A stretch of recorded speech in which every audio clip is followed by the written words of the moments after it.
The large fire just a couple hundred meters from the White House. End of the day, being born black is a crime to them, and I don't understand why, because we're all humans. Guys, if you've watched my videos for a long time, you'll know me as someone who is rarely short of words to say on camera. I've usually got lots to say, but I find myself speechless. Having, watched everything that's been going on in America in the last couple of weeks, since the murder of George Floyd in Minneapolis. And I feel really sad about everything, but I want to share a story, right?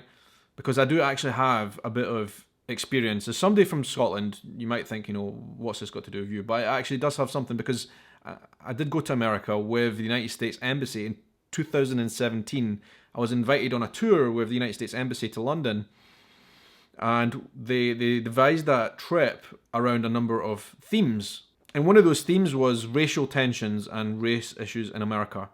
So they took us to a number of places to meet a lot of different people in 2017 who were involved in NGOs and people who might be activists, as well as people in the police, to discuss a lot of different issues relating to that topic. And it was fascinating. And one day in particular, I found really, really important to me to kind of really understand the issues, because I think before that I was probably a little bit ignorant and didn't understand, a lot of the complexities. But there was one day on that trip to America that was really important for me and really impactful, and I got a lot of value out of hearing the discussion. And I'm very thankful that the embassy took us and kind of got us to meet so many different people involved in these things, because it was a real eye-opener and educational and stuff that a lot of people should be looking more into. And I had that great opportunity to do it, which was in Baltimore. As a group, we had 10 of us from the UK. We were invited to go and meet two people on one day in Baltimore. Baltimore, as a lot of you guys will know, is a city where there has been a lot of tension over the years, which often flashes up. And the two people we met in Baltimore were, first of all, was the Deputy Chief or Deputy Commissioner of the Police of Baltimore, Melvin Russell, a Deputy Police Commissioner at the time. I have actually since learned that last year in 2019 he actually quit the force, but when we were there, a very, very key figure in the police, and we were there to listen to his story, and it was so powerful and impactful. And then on the other hand, on exactly the same day, we met DeRay. DeRay was one of the original people involved in Black Lives Matter, and has been an activist, and lots of really, really good conversation that we had with both Melvin Russell and also DeRay. So I thought today, rather than me talk about how I'm feeling, because I feel really just, overcome with kind of sadness, but also I think the experience that I had in Baltimore is something that's important to share.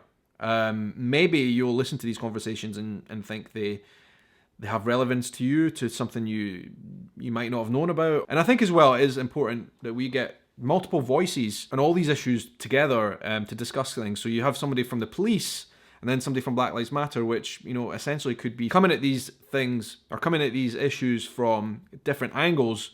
But essentially everybody wants the same thing. Everybody wants peace, right? So that's what I'm going to do today. I'm going to show those clips because I think they're really important, and lots of lessons that I learned on my trip to America based around those types of discussions. But before I get onto that, I want to say, we've seen these protests in America, some of them which have turned violent, and there's a lot of anger out there, right? And then for me, from somebody from the UK and Scotland, we are not without our problems here in the UK. We like to think ourselves in Scotland is that we don't have these problems. It doesn't exist in Scotland, but it absolutely does. Right now I'm in London, right?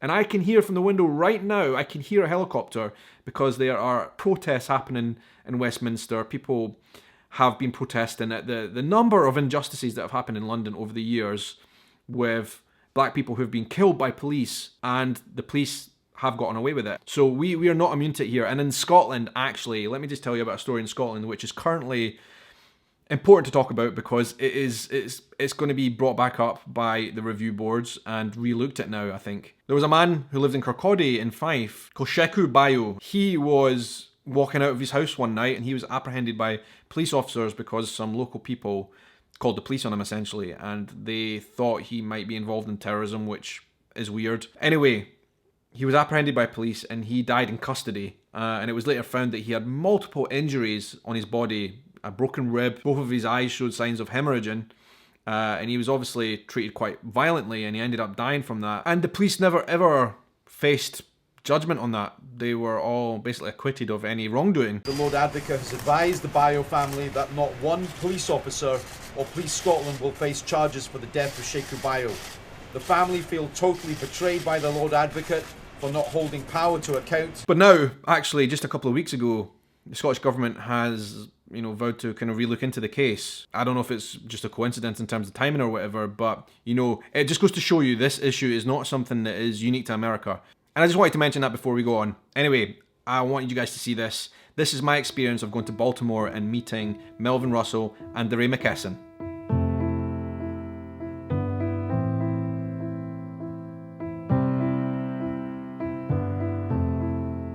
We are here at Baltimore Police Headquarters. Yeah. Let's see how they are dealing with gun crime here and obviously the police actions as well. It's cool to be here.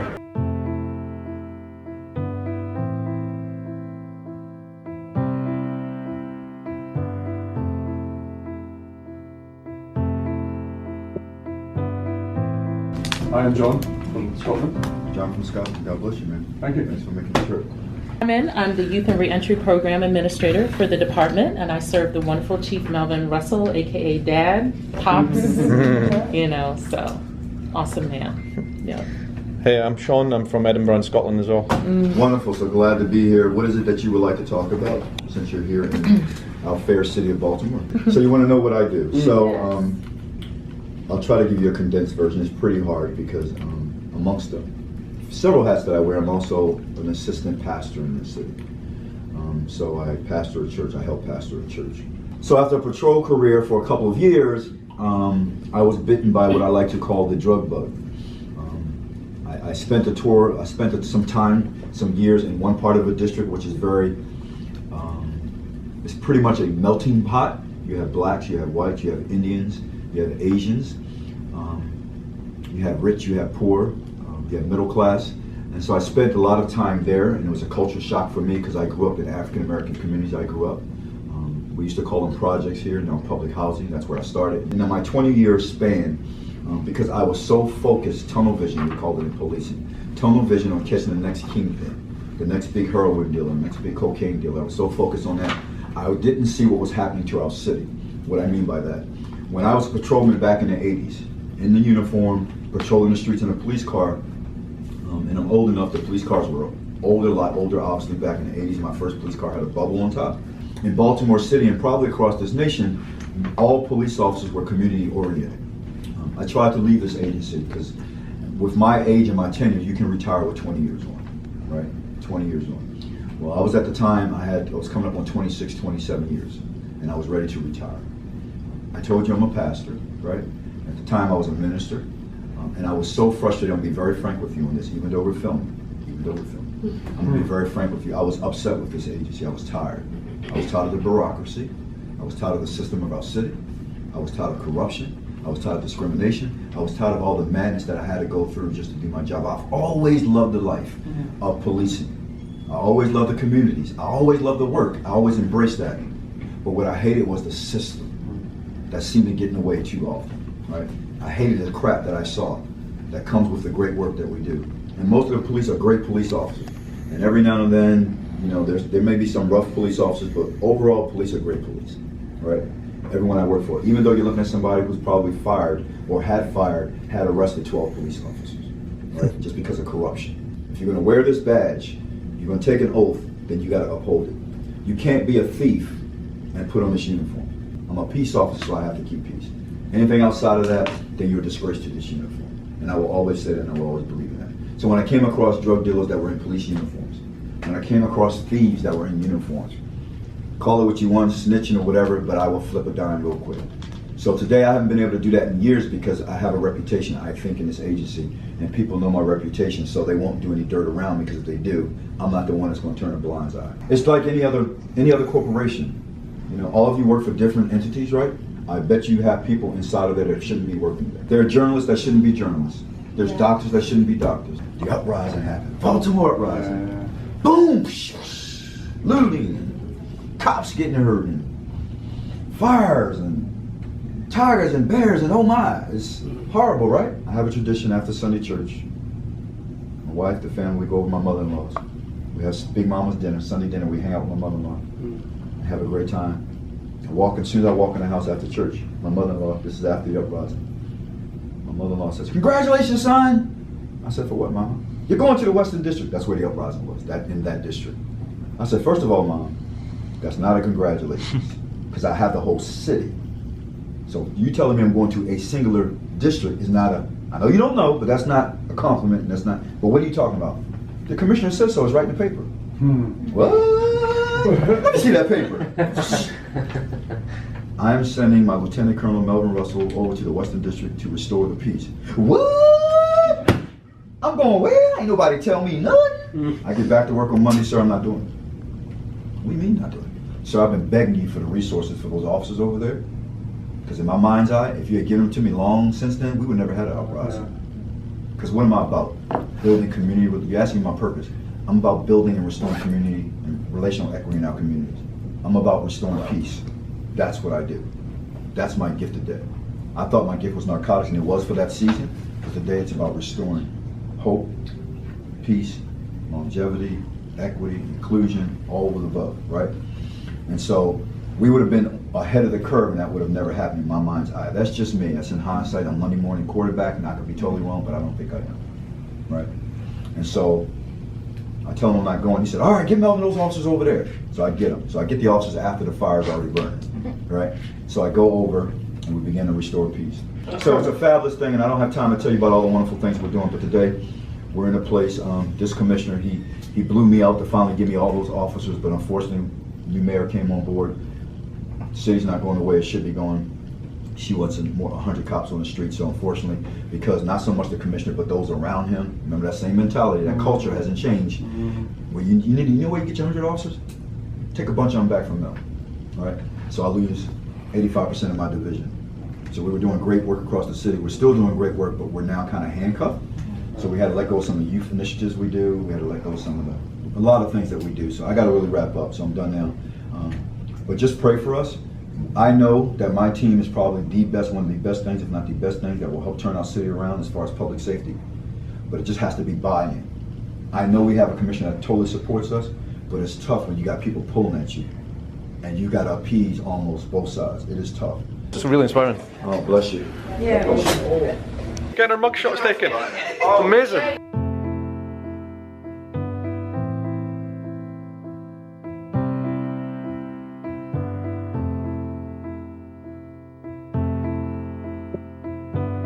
You don't know what a Rottweiler is? Oh, the dog, yeah.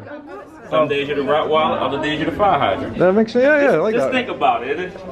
That's a thinker. We've just left the police department, and that was like seriously moving. I did not expect that. I am really red at the moment for several different reasons. What are those reasons? Tell us. I'm Scottish.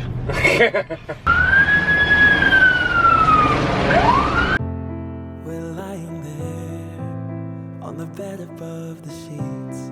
No one's saying a word, but I can feel your heart. Yeah, let's definitely do introductions. I'll do a brief opening. I'm more interested in what you want to talk about, and then a lot of thoughts.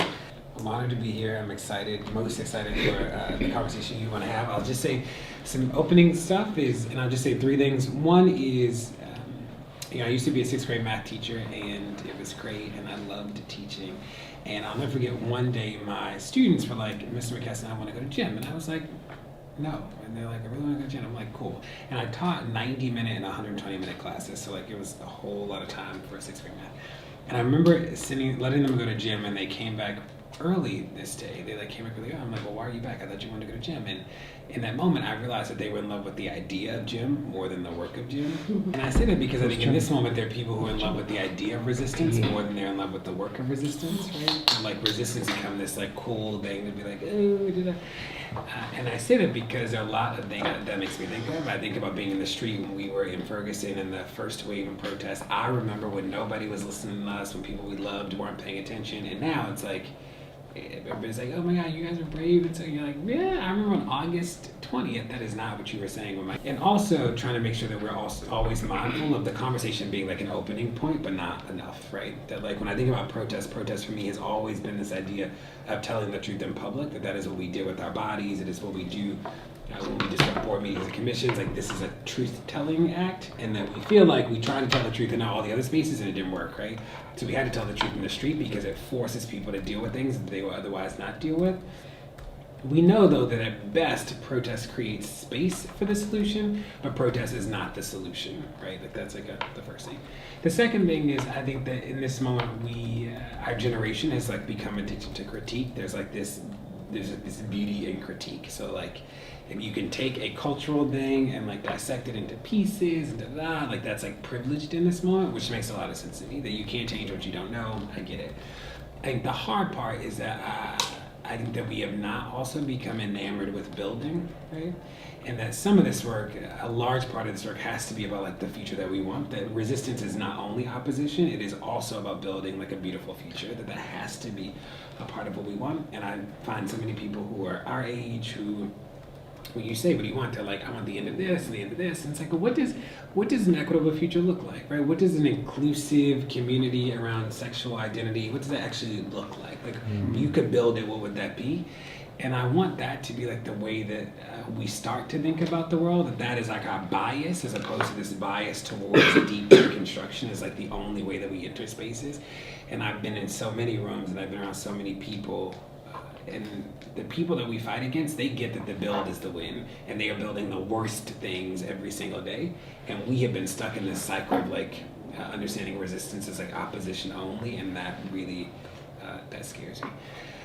I think about the police because that is probably how all of you, if you knew me at all before this, thought about the police, is that we always push people to remember that this is never a conversation about the police, this is always a conversation about safety at its best. And if I ask you where you feel the most safe, it's probably not in a room full of police. It's probably in a room where people love you and care about you and help you grow and push you. And then the question for us becomes, how do we scale that, right? The question is not, what do we do with the police? We know that the police are part of the safety equation for some people in the current conditions. We also know that that doesn't have to be the case. What we believe to be true is that there will always be people who, there will always be rules, there will always be people who break rules for whatever reason, and that there likely will need to be a consequence. Knowing that the people who enforce the consequences don't have to be the police, and that the consequences don't have to ultimately result in jail, right? That is not the only world that the world has been conditioned to be. So we think about what does that look like in practice, right? It could look like community watch, it could look like detention that is not jail, it could look like home thing, like there are a host of things that it could look like, but that we need to start having that conversation and not only have a conversation about the damage that the police inflict, because when we solely focus on this idea of police, we are ignoring this conversation about what is safety and what makes you safe, and then what should consequences be for people who break a social contract. Like that is the much larger conversation and actually the harder conversation to have. People I've found in the last 3 years are like comfortable being like, what about body cameras and what about police training? And you're like, that is fine, right? But that reinforces this idea that the police must exist, and then our work is to like fashion them. What I also believe to be true is that part of this work is the systems rarely break all at once, the systems break in pieces, and part of this is to like figure out the pieces that we like break down so that the whole structure comes down. But again, that doesn't work if we don't have something to build. And there are a lot of people, I'd say that people on the fringe, people like me, who like, I was sitting on my couch on August 16th, I saw that someone's having on CNN. I was like, I'm gonna go. I got in the car, drove 9 hours. You know, anybody in the state of Missouri, did an interview in Ferguson, was this random guy with 2 phones in the middle of the street. Like that was my story.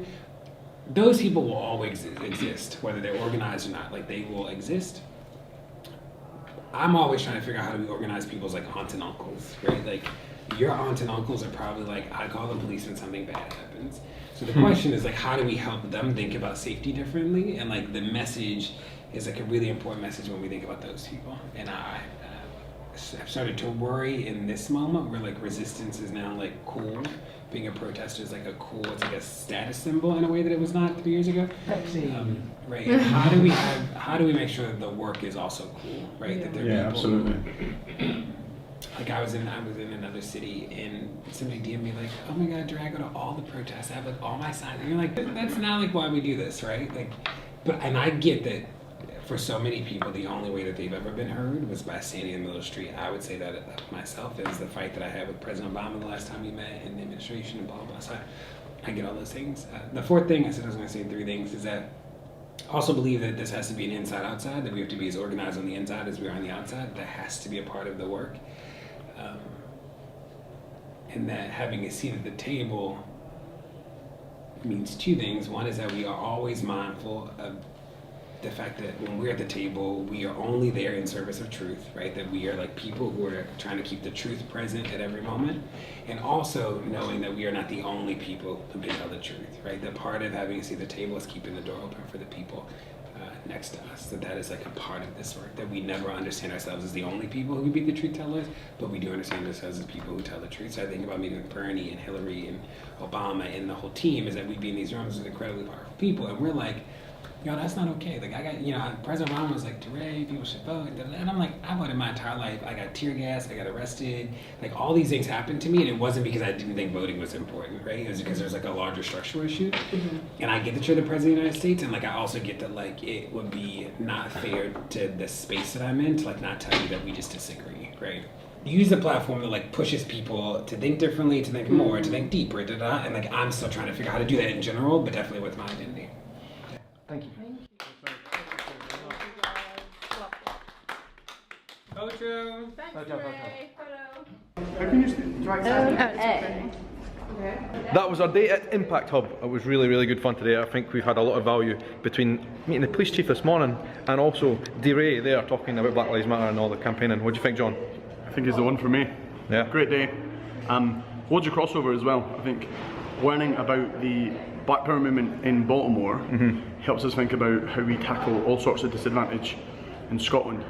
And I think we understand what's different, understand where the connections are, and use this for us. I think we now have a duty to be leaders back home, to learn, springboard, translate, and then do something about it and act. Absolutely. Because I think you're right, like, although we might not have the gun problem, we definitely have the drug problem. So there's a lot of links. Guys, I don't know what you thought of those clips, whether you might have got something from them or not, but that day in Baltimore was an eye-opener for me. I'd never met anyone from American police, law enforcement, and never anyone from Black Lives Matter either. It was a first for me. I learned a lot. And, I found it inspiring as well. A really, really interesting talk and discussion with both of those men. And I thought you might find it valuable to see this as well. So thank you very much for watching.